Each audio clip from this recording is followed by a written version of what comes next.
From the Great Central Fire today, wow, did we have a special guest ready for you here. Joan Heinle, who we all know, the Heinle name, the Heinle family, had a great visit with her. And I'm just not going to go into detail other than to say everyone needs to sit back and relax and listen to this one. This is a great podcast, talking with Joan at her home up here in Eye Falls. So just get ready. This is a great one. You're going to really enjoy it. And I'm not going to give up anything else, and I can't wait for you to listen to this today with Joan Heinle.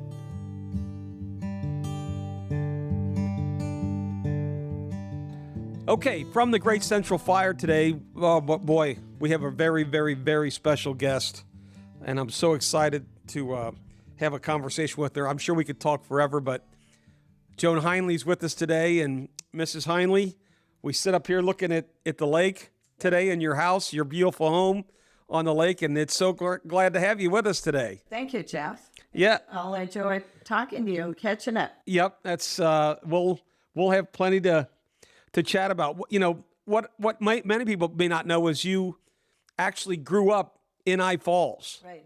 So what, on 6th Street, not Rainy Lake. Okay. But like all the Scandinavian folks in International Falls, everybody had cabins. Okay. And my grandfather had one up not far from where camp is, up on Grindstone. And so a lot of the weekends during the summers, we'd go up to Grindstone and pass camp. Okay. Frequently, and always wave to the whoever was out on the dock or in the boats or whatever. Right. Really. But I was, in town. Yeah. So that you grew up in town. But didn't your mom, for some reason, I'm thinking your mom moved out to Bald Rock. Is that? Yes, my mother and dad built a cabin on Bald Rock. Okay. Yep. And the only reason I remember that is because when I was a young kid, your son Steve and I were in a cabin together, and he would take his laundry over. Oh, of course. And then what came back were some nice homemade donuts. Oh, my mother used to iron things too. Yeah. But she'd send treats. Oh, and I'll never forget that. Those were unbelievable. So, and then of course, at some point in time, which I would love to hear, we talked a little bit about it yesterday. You met Tim, your husband, up here somewhere. I assume it was up here. Yeah. Well, tell me that story. I met a few folks, before Tim. Okay. I was a majorette, and I had a friend, majorette, who had met Les Meek. And Les Meek had a friend come to camp one year by the name of Bob Long. Okay. And Bob was a dancer with, who was it, Fred Astaire Studios or whatever it is around the country. And he, I think he was connected with Sigma Chi fraternity at Miami University in Ohio. Okay. And so he was at camp only one summer, but we all would go as a group and meet up with some of the fellas and go up to Canada, to the arena where they would have dancing once in a while. And then I had met George, and I had met George Simmons, and I had met, everybody meets Jim Vandenberg during the summer. And, back then we had, besides the 4th of July, we had Timbertennial. And it was toward the end of camp in August. Now, what was that? What's Timbertennial? Is that? Oh, they had log rolling and things like that going on, That was just right here in the falls? And camp used to kind of participate in some of that, and they would come and dance on the stage when we had programs. Okay. Yeah. So, but yes, I met Tim. I was working at the airport doing a survey for Canadian Airlines. And plane flew in with a bunch of campers and 2 counselors. And I guess they were waiting for the bus or whatever, waiting for their luggage. And I started talking to 2 of them, and one was Harrison Butler. Was that Harrison's dad's name as well? Harrison's dad? Yeah. Okay. Who we saw yesterday, yeah. All I could remember is they were from Arkansas. Correct. He said, well, let's go to a movie sometime. And I said, fine, let me know. So he must have called and set up a time. And because I worked for Dr. Walter and had to be in there early, I said early movie, 7, We had 2 theaters in town back then. I don't know if you remember. No, I just remember the one. And so instead of Harrison coming, Tim showed up. And also, Tim was an hour late because John had camp on a different time. I think he started daylight saving time. Oh, he was still on Eastern Standard Time or something? Yes, and for longer days. Oh, wow. We were. And so I was expecting him by 7 and it was 8. So we just walked around the block and then sat on my steps on 6th Street. Okay. That was it. But you thought Harrison Butler was coming. Yes. And how did Tim show up? He just out of the blue, Just out of the blue. or did he I like? didn't know who he was. Did he kidnap Harrison Butler and tie him up somewhere? I know that's another story.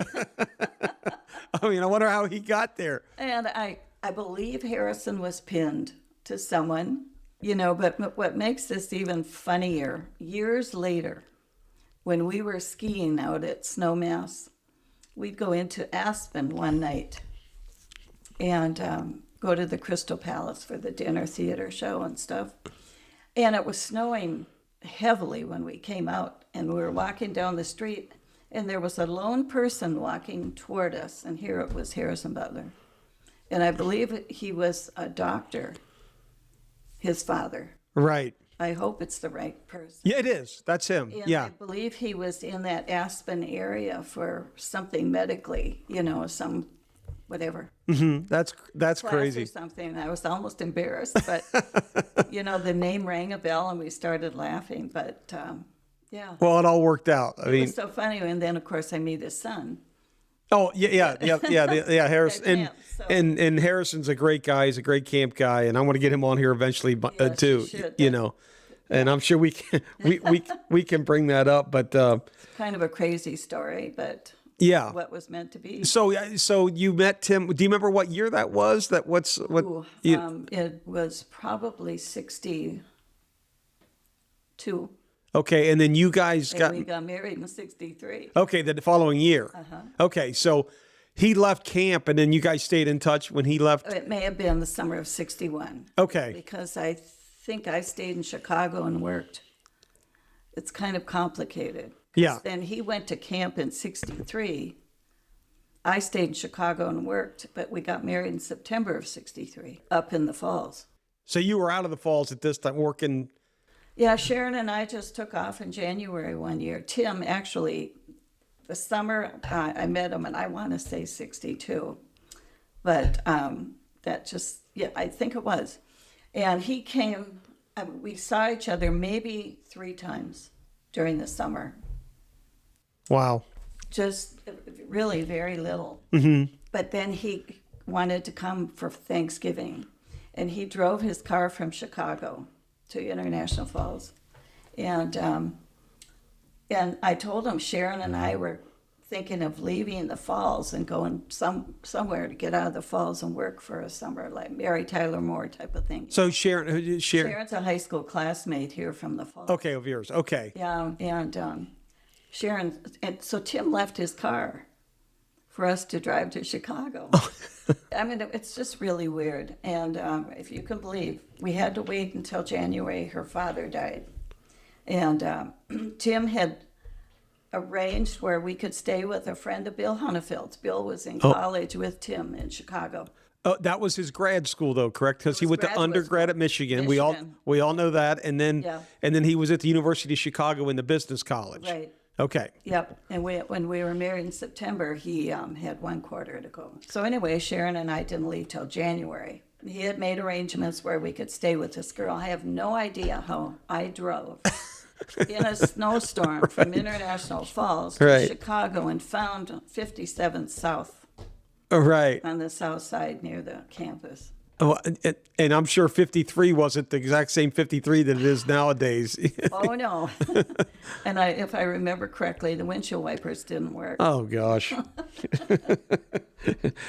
Maybe it was the heater, we'd have to stop and throw snow on the window. The memories from camp, we'll get into that eventually. But see, when we were in Chicago, I remember, Tad Schroeder then was at West Point. He was at West Point, correct. And I believe the team came and played at Soldiers Field, and I remember entertaining them in our little... Oh, wow. And then another person that was in Chicago was, Joan, come on, who's out in Hong Kong. Oh, Jack Wadsworth. Wadsworth. Sure. He was on campus also. Okay. And they In had school? a baby. Yes, they had their firstborn. I remember babysitting for that. That would have been John.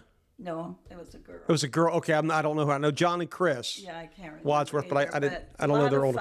A lot of fun. And Tim and Jack, and there was a person who wasn't a camper, Jim Thompson.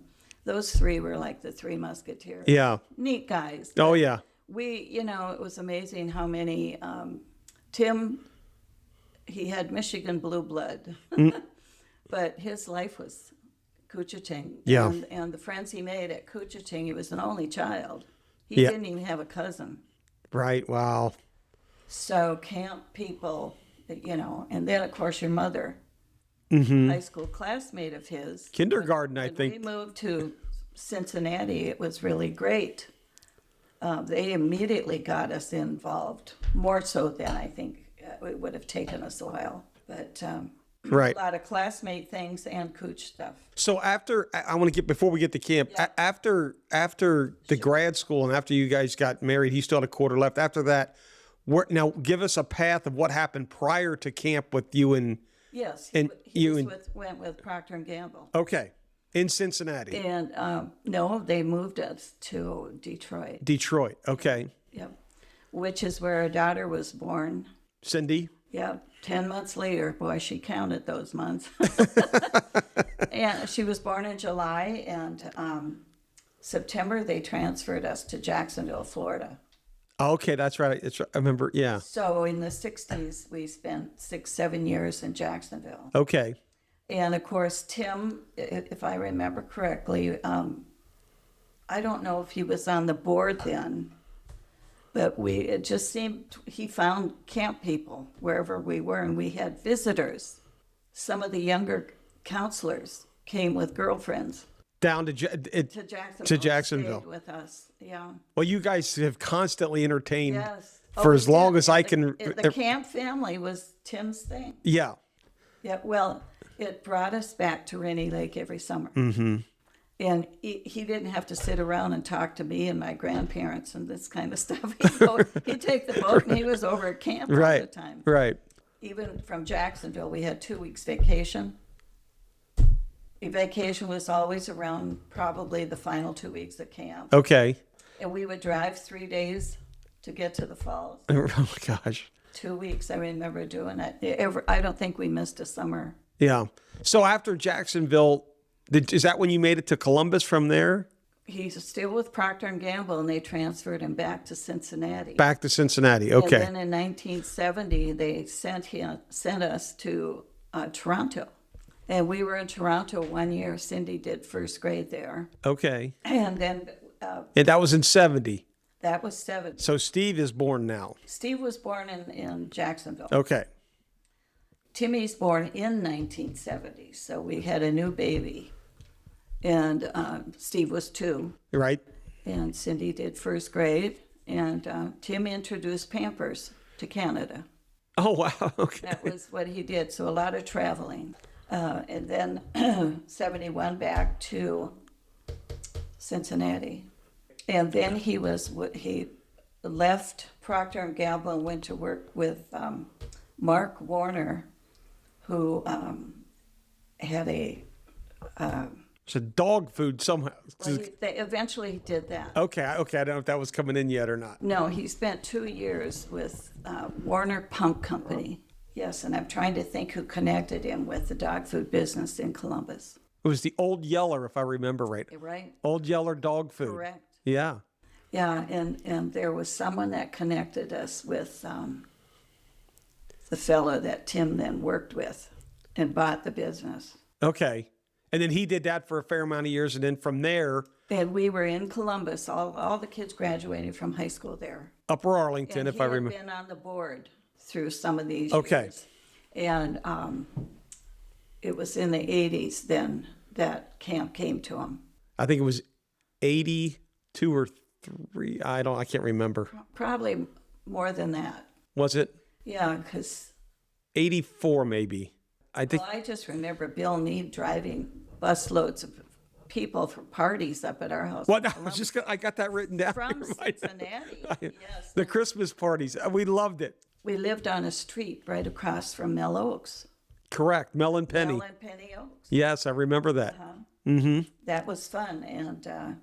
And so then the camp life came in, and Tim gets the director's job. How was that? How was that for you and for him? I mean, was that something that you guys were both excited about, or? Oh, sure. Yeah. Because, our years in Cincinnati, we got to know John Holden very well, BJ, Bob McNall. Sure. All those people. And I look forward to being associated with them up there on an island. And you get to come back home and yeah. It was just a summer break, and Tim was all excited about it. I thought, this is going to be interesting. He never had any brothers and sisters. He traveled a lot while our kids were growing up. So this 200 and some boys. Right. And so you probably remember that he called everybody son. Oh, yeah. Oh, yeah. It was a great move by camp at the right time to hire that person. And I just think he brought a ton of joy to a lot of us. He loved it. And he was there for the camp. Yeah. That was it. Yeah. And, Steve Upson, who we missed terribly, and I wish we could have had Tim on this thing and Uppy on this thing and a lot of other people, but Uppy and I loved him. I mean, we'd be working on projects, and Tim would come by us every day just checking in, and we always had something just to get him to give him a little chuckle, because we knew he was having. It's not easy being a director. No, but he didn't sit in the office. No, he didn't. No, he did not. He was always out and about. Yep, that's how he was, and he was very hands-on, but he was fun. We loved it when he walked by the projects to ask. He was always asking if we ever needed anything. Would you guys need a Coke? I'll get it for you. Sure. Yeah, I don't know if he was trying to be nice or just trying to keep us to keep working the whole time. Oh, yes. I'm just kidding. I'm sure. I'm just kidding. But something I forgot when we were married. We didn't do a big honeymoon, but we drove out to San Francisco, and I wrote a name down, Bob Zincon. I don't know that name. Okay, well, he was involved out there, I thought, with the Board of Trade or something, and Tim spent some time interviewing, basically. Okay. And it was kind of interesting. And right from day one, it was all camp that he was thinking. Right. I mean, his affiliation with all these people, friends, and he loved them all. We could travel around the United States, and we would know somebody, I think, in every city, little city, you name it. Yeah. That was fun. And then camp was a good adventure. I got involved with Indian craft. Oh, you were always and still are. I mean, superior decorator and very crafty. And I remember as a young kid, even as a camper, the friendship dance things with all the ladies from the married staff, the point, and you guys, the little gifts that you guys would exchange, and yours were always very well thought out and very crafty. I just thought it was important that, they all get something from me. Yeah. And even if parents were there, I don't think we have had as many parents as they do today. Right. I really don't, but I still hear from people who are hanging ornaments that oh, yeah. We still have them. When my parents passed away, cones and all sorts of stuff. Yeah, we've got them. Yeah, we've got them all. Yeah, we hung on to them. There's just so many memories, Well, to me, it was important that we gals had camaraderie. Mm-hmm. And you did. And we really did. You really did. Very tight knit, and we even had some mothers of people like Patty Hageland would come and do a craft with us. Mm-hmm. In the summer when the campers were on trips. Yeah. That's when we planned them. Right. And it was great fun. But I saw you guys had fun. I want to get to some of those stories, and I'll let you share them. But I was going to ask you, you jump into this thing with the director's job, which is hard, and, you guys are on the island. And after year one, and you go home, how was that? Everything... Did we make the right decision? I mean, were there any talks like, oh my gosh, what did we get into? Or not at all. Okay, that's great. We could hardly wait for the next year. Okay. And I had some experiences, and I don't consider myself a woods woman, but I'm comfortable in the woods. Absolutely. Growing up here, I used to hunt deer with my father and stuff. But your mother, Oh boy. one of my initiations, I said maybe our cabin was more in the central part of the island near the main dock. And I was very envious of all the couples down at the point, the married point, and all the gals down there, because I felt I missed out on stuff. But anyway, I had to do our laundry, the first load. And Mimi said, do I have to come down to the point and use the washer and dryer there? And if I remember correctly, it was an old Ringer washer. It was. And so she said, come down after evening activity. Well, okay, it's light out at 8:39, or whatever it was. I'd carry this load down past the dining hall, and I'm still learning the trails, and all the tree roots and whatnot. So she gets me started, and she said, and just when you leave, turn the light out. All right. 11:30, after they're dried and folded, I turned the light out and stepped out, and I had to go down 3 steps. I think I almost fell down with my load of laundry. I thought, no street lights, Right. nothing. No, nothing. Oh, It's that dark. was the longest walk. Oh that gosh. I think I ever made. Yeah. It was funny. Yeah. Yeah. They were always playing tricks and games down there. My mom was the Probably were instigator. laughing at me, Oh, she was the instigator, I think, with a lot of that stuff. Well, I know, and I kind of missed out on some of that because I was in the other part of the island. We talked about the bun guy. There was a story about the bun guy. I mean, Oh, yes. what was this? That was just, well, because I could drive the boat and knew the lake a little bit, camps out.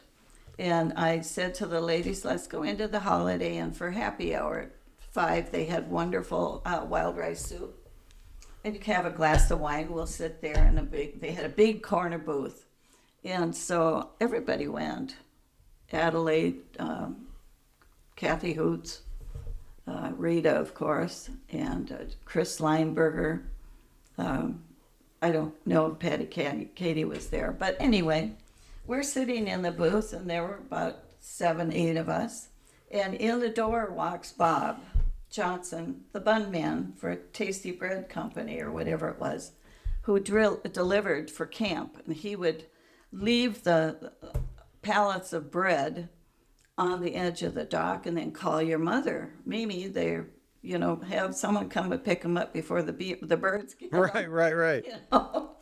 And so she knew, she must have had met him before too. But anyway, she recognized him. And I knew him just because he was a local guy. So we invited him to join us. And he sat with us for about 45 minutes, and we told stories. That's and great. He had a good time. And he says, well, you gals, why don't you come more often into town? We said, well, we are there for camp, Yeah. And if the boys are in, they're using the boats for water skiing and things. So, it's easier when they're gone. Right. Yeah. Anyway. Yeah. So we said goodbye to Bob, and we all called him the Bun Man then, of course. Yeah. And That's how I knew him. I didn't even know his name. the very next morning, I look out, I don't even think it's 7 o'clock, and this boat's coming across toward the main dock, and it's towing a little boat with like a 9-horse motor on it. May have been a little bigger. And it was Bob bringing a boat for the ladies. So we could go into town whenever we wanted. Oh my gosh. We didn't have to use one of the other. That is so funny. So we did keep it down on the point. I Okay. don't know if BJ's dock was there yet. I can't remember. Might have been. That would have been mid 80s if that dock went in. Yeah. It was, yeah. It was about that time. So that was the Bun Man, and after camp was over, there were a few couples that were remaining, and we decided to invite him for dinner. And he came over. It was real cute, and we had nice dinner and everything else. Yeah. And, he could tow his boat back. Yeah. Oh gosh. That was a fun deal. Yeah, Tim. I mean, you guys were outstanding at making us all feel a part of this. Well, we were family. We were family, and just as someone on the outside looking into your, that you may not have known, but it was unbelievable how welcome we felt from both of you, and this was our place, It wasn't his, it wasn't it was all of ours. And that's how he made us feel. Right. Even though we knew he had his hand on the wheel, he was just an outstanding leader. And I didn't know anybody that ever said a bad word about him. Well, it's nice to know. Yeah, it is. I mean, he was so fun to be around. And I know he and I talked a while, and talking about traveling, he used to crack me up because every time I would call him or something, he'd be in the city, and he said, "Hey, if you ever go through Kansas City, there's a great radio station," and he'd rip off the radio station of every city. Listening to baseball. Yeah, but he knew the numbers and the letters and everything of the radio station. That's right. And he would call. Oh, I was always cracking up laughing. But he traveled so much. He did. Yeah. So did you guys ski much out west? I mean, well, we did. And you bring up Jim Vanderbilt. That was like in the 70 when we moved from, I guess it was 69 when John. Was it with Key Waden? Kind of organized Key Waden. He got 7 other people to invest. Okay. In the house out there. Yeah, I'd stayed in that once or twice. Yeah. Yes. It was right, ski in, ski out. I had never skied. And the first year we went was the year we were in Toronto. And we, would you believe, drove from Toronto to Snowmass to ski for 4 or 5 days. And John would take the ski club. Mm-hmm. He ran a ski club, Cincinnati. Yeah. And that was another thing. Tim was part of Wasaka. Oh, yeah. In Cincinnati. He graduated from Withrow, right? With my mom. Okay. Yeah. Okay. Mm-hmm. I knew they were in grade school together. I just figured he'd finished all the way through Withrow. Yeah. Yeah. We like Cincinnati. Oh, yeah. Yeah, I wish I could get back there. Sure. Well, yeah. After Columbus, we went back. We were in Wyoming.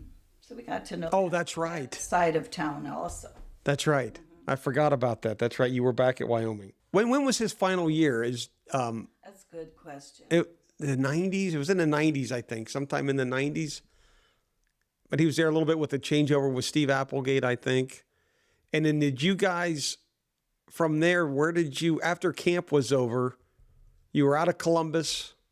Yeah, we moved about every 10 years. Well, I remember you were in Breckenridge because I was out there once. That was after we were in Wyoming. Okay. And we were helping his mother. Okay. Around this time. Okay. He was still very much involved with Cooch. Mm-hmm. But I guess it was Applegate was the next. Yeah, that's correct. Mm-hmm. Well, yeah, I mean, he stayed in contact, everything. Mm-hmm. Anything he could do. Yeah. Can. Yeah. And then we moved to Breckenridge. And we did 9 or 10 years there. Okay. And, I mean, we'd go every year for a week skiing at Snowmass. Okay. And BJ was in that group. And, we'd take our group.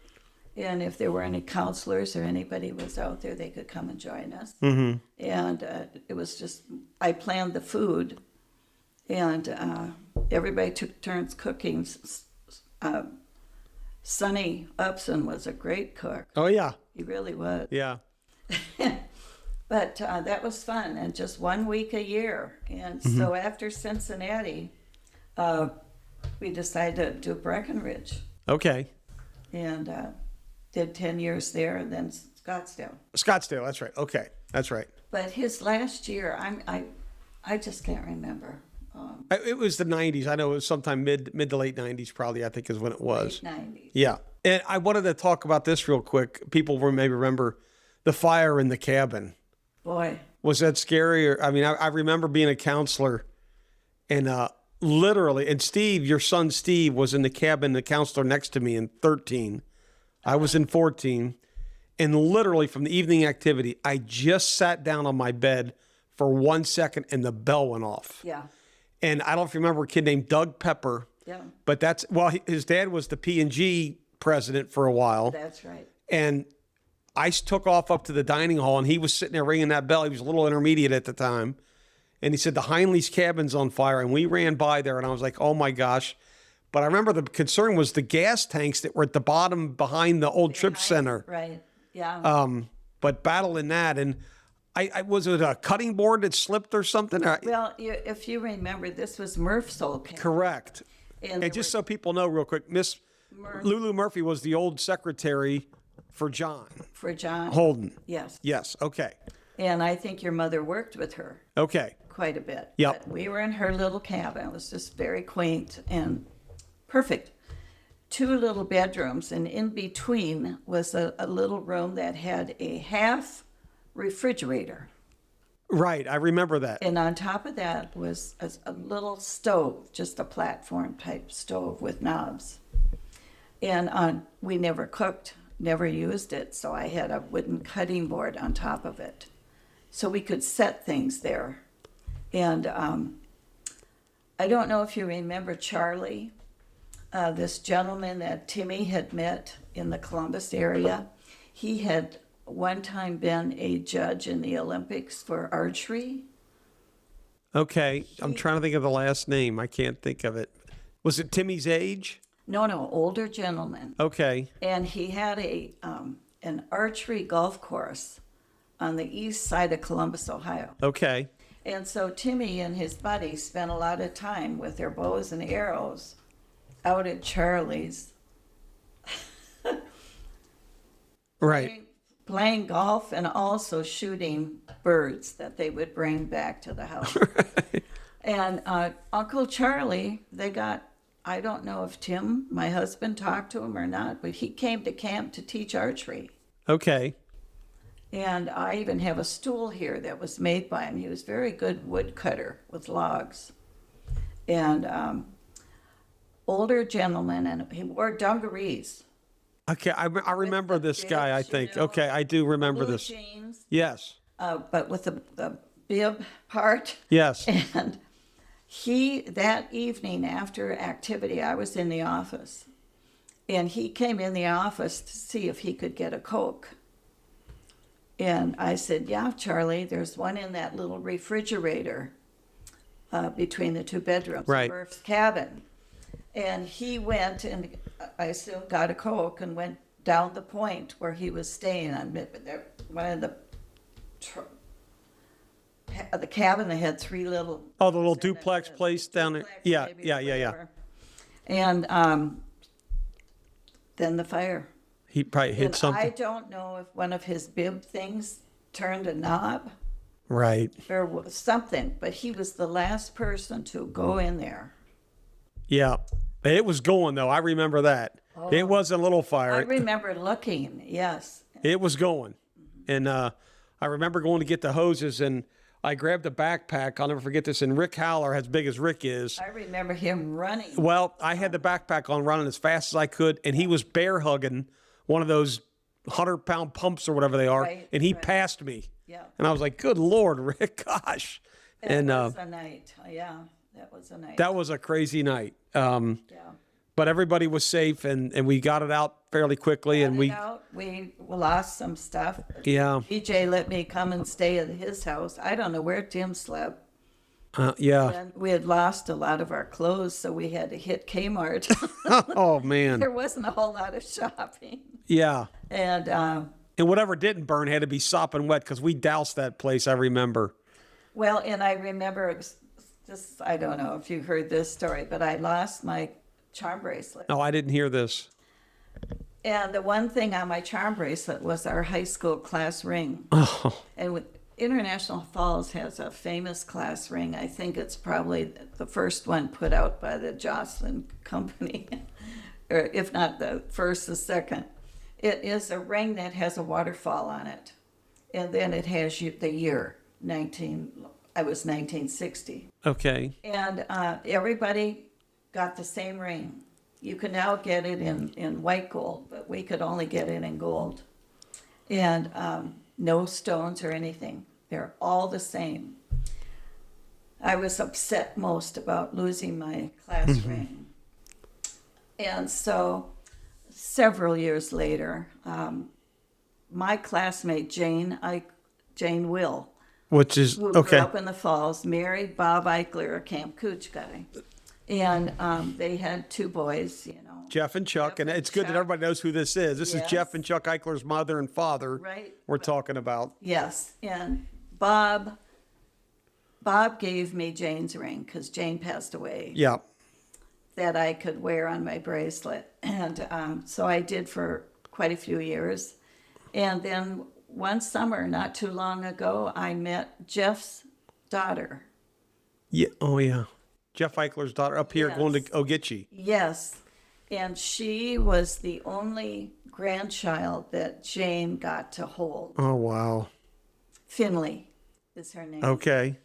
And Jeff stayed here at my house when he brought Finley up to camp or something. And I talked to Finley and told her the story about our class ring and gave her an article that was in the paper about it, because it is. Yeah. And what you do when while you're in high school, you wear it with the waterfall pouring in to you because you're learning. And then they have a thing when you graduate. At graduation, everybody turns their ring around and the waterfall flows out. Is this something they still They have? still do it. They That's still special. have it. I gave it to her. Oh my gosh. Did she, and you explained everything? So she has it. Yeah, she knows the whole story. You and Jane were in the same We were class. same classmates. Yeah, she and I were the only 2 that married Uh, guys. from camp, yeah. And then Ruth. And then Ruth, you married George. Yes. Yeah. Mm-hmm. Yeah. Who I still stay in contact with. Oh, yeah, I think we all do. Another person that was quite close was Jim Chalfant, The Crow the Crow. And was his nickname. he and his wife Betty live in the Charlotte area. And so when my daughter and her son, or her husband, lived there, we'd get together. Yeah. I miss them. I tried to reach out to Graham, his son. Yeah. And I'm not sure if I have his correct contact, but I did try to reach out to Graham. Right. I wanted to make contact because he and I and your son Steve, we were about the same age going through Right. camp. So That's right. yeah. I just love to catch back up with them. But I don't know if I have the right contact for him or not, but I'll keep That's trying to. another funny story. So one summer, I guess Jim still had to work, and Tim was up in the falls at camp, and I said to Betty, "Why don't you drive up with me to camp this year?" And Tim had left a canoe at home, and he had tied it to the station wagon we had. So when I was to drive up, kids had to finish school and all this. Just had this canoe on the station wagon, and I got Betty and her daughter to go with us. Anyway, we're crossing that bridge in Duluth, and the wind started twisting that canoe. Oh boy. So whenever I talk to Betty Chalfant, we talk about this twisted canoe. Yeah. Oh my gosh. Anyway, I miss those people. I do.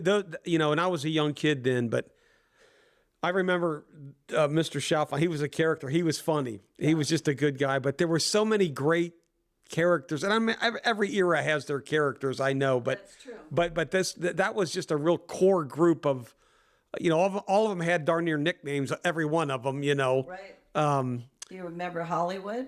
I don't know. I don't know who. I probably know the person, but I don't know whose nickname was. Twist my name. And I know it's Jack Wadsworth was Speedy. Speedy. Yeah. You had the Crow. You had Bugsy, my dad. I mean, they all had nicknames. I mean, Right. and I was telling, both your sons obviously went to camp, who I grew up with, Steve and Timmy, and went all the way through. And now you've got grandchildren Yeah. on staff now. That's true. It's That's true. it's coming all the way through. Charlie will be at the boys' camp, and Catherine's going on that long girls' trip this summer. Yeah, and I had a long talk with her, and I listened to it. on That this was podcast. It was. wonderful.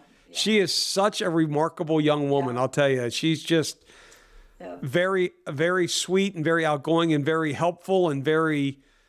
I mean, just everything I've seen that girl operating in public with groups of people is just amazing to me. She is. Lucky her, she's out in Colorado, and I think about Colorado when we were out there. The Pattersons were in Vail. Okay, there's a gazillion. Ralph, No, Eric and Jeff. Eric, and okay, yes, Eric okay, and Jeff. yep, And we'd get together with them. Then, of course, in Colorado, Sherry Calderini. yep. and Chuck Calderini. Well, I saw Emmy last night. Emmy And Krill. Sherry was married to Krill. Okay. I don't know all that story, but she was Sherry Calderini. And that's a funny story. First, we're in the grocery store in Breckenridge. We didn't know that the Calderinis were there. And this person taps Tim on the shoulder, and he turns around and he says, Sherry Krill. And she says, no, it's Sherry Calderini. It's so funny. And so they were wonderful friends of ours when we were in Breck. Okay, yeah, that's great. I mean, you bump into them everywhere. We just make connections all over the place. You know, it's funny, and this probably happens to you guys more than anything. We ran into the Grimms last night. Yes, Carol and Lee, and fast forward, my wife Lisa and I are on our honeymoon in Hawaii in This was like 2012, and we're in Maui, and there's a little restaurant, a little tiny restaurant that seats like 16 people for breakfast that we heard about that we had to go, but there was a line, and they said, but just stay in the line. The people said it moves fast, so we were in line, and I'm just standing there, and I hear the northern accent. I go, what in the world? And I spin around, and Lee and I look at each other. Hey, my wife is like, is there anywhere we go where you don't know somebody? But that's just me. Right. I can't even imagine what you guys did over the years. It's amazing. It truly is, you know. Ran into Tom Bloom when Tom we were Bloom. in Arizona. Yeah. You know, that was one that then I saw them every time they came out. I was living there. Mm-hmm. Every time they came out, we'd get together. Mm-hmm. And just Chuck Eddy. Chuck Eddy was out in Alaska. Yeah. He passed away, I believe, though. Yes. Yeah, a few years ago. Right. My parents talked a lot about him. I heard that a lot. But I was talking to Catherine, and I said, Catherine, you know, there's a video out. You know, how life comes full circle. There's a video out, or somewhere on social media or something, that David Barry made. This is John Barry's brother. Right. In 1969, you know, David got into the film industry pretty well with George Lucas, I think, if I remember right. Star Wars, Cocoon, all those movies. Exactly. And he lives out in the Bay Area. Right. But David, that time back in 69, had a video that, like a 55 millimeter or whatever it was. I don't know what he took on the trip. But it was my dad and Dave, and Tim came up for that summer to take a trip out. Oh. And he was on that trip as well. No kidding. And just to see the two young... Yeah. You know, Tim and my dad, how young they were back in 69. I mean, I was 1 year old and Steve was 1 year old. Sure. But it's a great video. And I sent it to Catherine for her to watch. Oh, really? And I said, Catherine, what's funny about this is fast forward now in 2001, your dad was working here full time. And I came up to take a trip out with him. And we went down the, what was it, the Flint River? Sure. Yeah, we went down the Flint River and had a great time. You know, it was just great to be back in the woods with them and stories I've heard. Yeah, going on you trips. guys should write them all down. Oh, well, and we were in two cabins. We were in cabin 7 together, and then we were in cabin 14 together with BJ. Yeah. Back in the early 80s. And, right. you know, we just, as I told you yesterday, the oldest friend that I have, the longest friend I have is your son, Steve. And I'm just so glad we've been able to stay in touch for so many years. And, you know, he's such a loyal friend and a great friend. And that's super. Yeah, he's great. He's the most, I've told many people, if you ever have a problem, you could call Steve Heinle in a heartbeat, and he'd drive to wherever you are to help you. I mean, he's that kind of guy, like his dad. I mean, he's just same thing. So, but anyway, is there anything else? I mean, we've talked about a lot of names. Is there any other names that, you know, I hear the Vandenbergs, and I know you're down in Florida now. You're near John Barry. Yeah, I see John and Shirley. And then Tom's down there, Vandenberg with his... Vandenberg and Carol. Carol. And George and Ruthie are down there. Yes. Okay. Yeah. And we see each other pretty frequently. Yeah. You know, I don't see John and Shirley as much. But, you know, everywhere, and I stitch with Debbie Scrivener. Is she down there too? Yeah. Okay. She uses her maiden name, Debbie Sween, but we have a lot of fun. And do you remember Larry Weitzel? I do remember the Whip. Okay. Whip was his nickname. He was a Delta pilot. He was an international Delta pilot, if I remember right. Well, and then Dick Seaman and Jason Seaman. Jason's, is that Jason's dad? Jason's dad. Okay. And we met them through our neighbor in Columbus. And we had invited our neighbor from Columbus to come, we were very close, up to our island. When we had the island. Up here on Rain, over on, Matsukan. yeah. And Dick and Judy, his wife, came to visit with their son Jason, and that started Jason going to camp. Yeah, I know Jason. Yeah. And then I served on the board with his sister, Carrie Alt. Right. And Carrie's just a sharp lady, I'll tell you. She's just very sharp, and she served as the Ogeechee board, and I was on the Cooch, but we worked together a lot, and she was great. So I think Dick's been on the board, too. I'm sure. Isn't still, because he's wonderful. Yeah. Has a wonderful business. Yeah. I think they were from Worcester. Is that correct? Worcester, Ohio? Worcester, and they also skied out in Vail. Okay. And I heard So Jason's we'd back. see him out there all the Right. Yeah, the crowd, and I'm kind of looking, Stubb and Adelaide Mall, how much fun we had with them. Oh, And gosh. of course, Rita, you have to get Rita and Mike. I've called Rita and left her a couple messages. I don't know if she got it, but I have her number. Yeah. I've called her twice because I want to get them on here. Because her stories are, Oh, she was gosh. a trickster too, but over 40 years they spent on that island and every summer. Mm-hmm. And I talk to her probably every other week. Mm-hmm. And we miss them. Yeah, terribly. no doubt. And it's hard to walk away from that, you know. A funny story that is one of the funniest ones. Jim Bond used to do his laundry down at the point. I think I've heard this, but I want to hear it. I want everyone else to hear it. He'd hang his clothes or his stocks in pairs on the line. Yeah. He was so precise about how everything was. It Yeah. was so price, and Rita would go and switch him around, and to me that is just so fun. Yeah. Her tricks were just easy.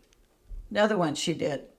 Tim and I were out skiing in Colorado, and Rita and two of her sisters were driving somewhere, and they were going through Columbus, Ohio, and they wanted to stay at my house across the street from Penny and Yes. Mel, okay? And oh sure, and Penny and Mel had a key, no problem. Well, of course she short-sheeted our bed. That's her. And we used to drive all night. Our trip was endless. And we got home late from skiing and all this kind of stuff. We climbed in, and Tim knew right away. Oh, yeah. Oh, yeah. You know right away. Oh, yeah. Oh, gosh. Here we Rita go. was here. Exactly. And he knew he did it, too. Yeah. Yes. And then I heard Mike Walsh sing that song. What is that song? He's got, and he uses Rita's name, Rita Black. Oh, I don't know. Yeah. Oh, it might come to me. But anyway, I laughed so hard. Yeah. But I love little tricks like that. She was great. I mean, what the great, I mean, We have to miss her. Boy, we have to miss her. absolutely. I mean, she just brought so much energy. Anytime with someone with that kind of enthusiasm and that kind of positive energy, Always had a smile. always. It didn't matter how hard it was raining, how cold it was. Sure. She had her hood up, just looking underneath the hat, laughing. And Right. I know one story with her too. You had to watch yourself down there on the point with her around. And then my mom wasn't anything to bark at too, but she was in the shower one. Just so people know, there was no bathrooms in the point cabins. There was a centralized Shower. biffy. Right. There was one on one end and one on the other, and then the washroom in the middle where you did your laundry was in the middle. Right. And so there's a shower in each one and a bathroom in each one. So my mom, Rita, was in the shower, and my mom's knocking on the door and saying, Rita, come on, I got to go to the bathroom so bad. You got to let me in. She's like, no, Mimi, I'm not going to do that because you're going to do. She said, no, I'm not. The other one's locked. I can't. There's a guy over there. I can't go in there. You got to let me in. Hurry up. I got to go so bad.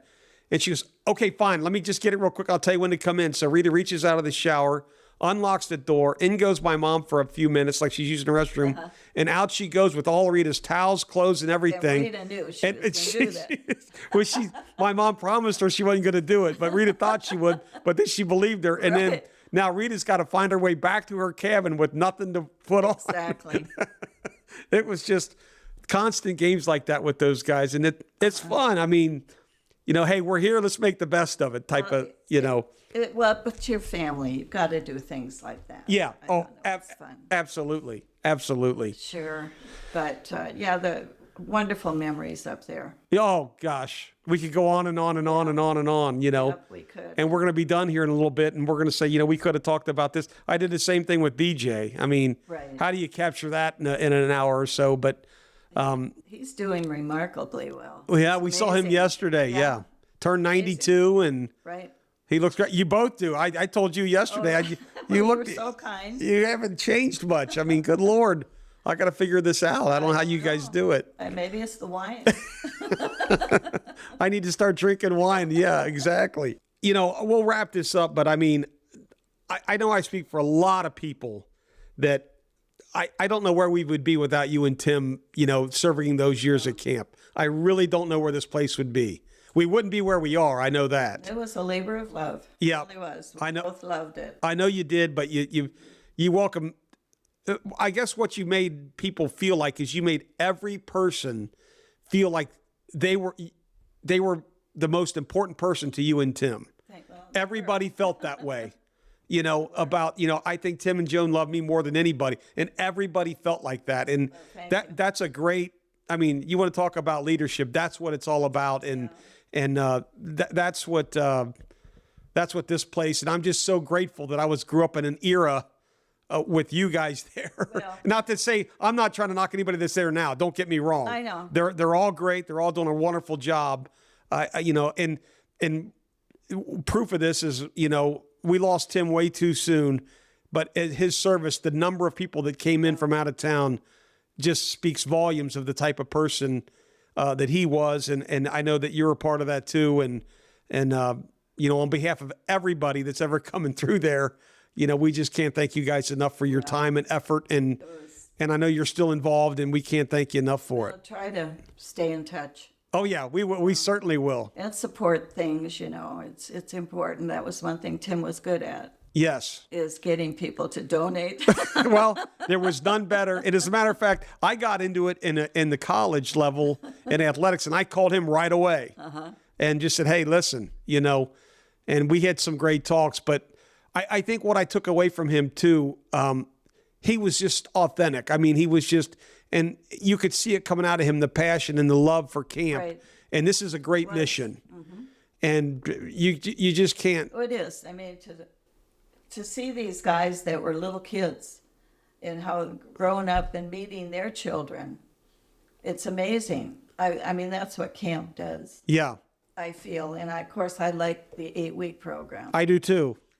I think 4's too short. It was too short for Indian crafts. Yeah. Because I only had them 6 days maybe. Right. And the sad part, then it was kind of hard to make bustles and things that required a little more work.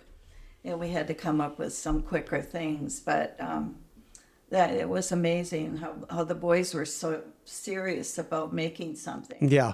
And even if it's just a little beadwork bracelet on a loom. But I'll never forget sitting, it brings tears to my eyes. I'd sit down at the point dock. Do you remember when they wired the point dock so Mimi could answer the phone? Yes. In the afternoon, and we Yes. could sunbathe? Yeah, and I think Josette drew a picture of all of you. Yes, she did. One of the portraits of the have dock one of ladies. those. Yes. And I was sitting at the end of the dock there looking over toward the Red Lodge building, the senior boys. And there are 2 guys sitting there on the porch, their legs hanging over, and they're working on their looms. Oh wow. And I thought, isn't that neat? That's great. They enjoy doing it. Exactly. And it's probably something they're not introduced to. Or just these long canoe trips, to get into a boat and know you're not going to be picked up for 14 days. Or something. Right. For someone 12 years old, That's hard. it is hard. Yeah. That's good. It's good learning. It's good learning. And that's what camp does and still does. I loved it. Yeah. Yeah. Yep. It still does. And But poor Timmy, he wasn't a happy camper the first couple of years until he met Mark Mullen. I talked to Mark not Mark, long did ago. you I really? did. How's he doing? He's doing good. Yes, I did talk to him. Well, they both were kind of unhappy, but then all of a sudden things changed and they were happy. Yeah. And he I think that's happened to find a buddy, or whatever it was. But he'd go into the office and he'd want to call me or call Mm-hmm. Tim. And your mother, she had all the lines. our phone lines aren't working today. I'm sorry. But, Yeah. we had a storm last night and the lines are down. She was so quick. Counselors would send little campers in and they'd say, Mrs. Coleman, do you have some shoreline? Oh, yeah, I know. Shoreline? And your mother was quick. She'd say, oh, I don't keep it here. Have you stopped at the shop? They've got it in the shop. Oh, gosh. Little kid would go out and Mimi and I would sit there and laugh. Oh, my gosh. Yeah. I loved it. No, it's fun. That was what was so fun. It was. Yeah. It was such a good time. So, well, listen, it was great to visit. We could talk forever. I really appreciate you taking time. And I think about all of you, and I think you're all doing a good job. well, and I think people are enjoying the podcasts, and I hope so. I hope I, brought back Oh, a little memories. we could keep going. I mean, we could go for a while. We may have to do a part 2 sometime. Right. But I mean, there's so many names and Right. that I've heard of and I know, and that you and my parents were together coming up through the whole, all those people Right. we all know about and got Christmas cards. We all got them every year. Sure. But Yeah. It's a great time. but what we want to keep talking about, and that's why it was important. I'm so happy that we could get you on so we could get a lot of this history on, logged. Yeah.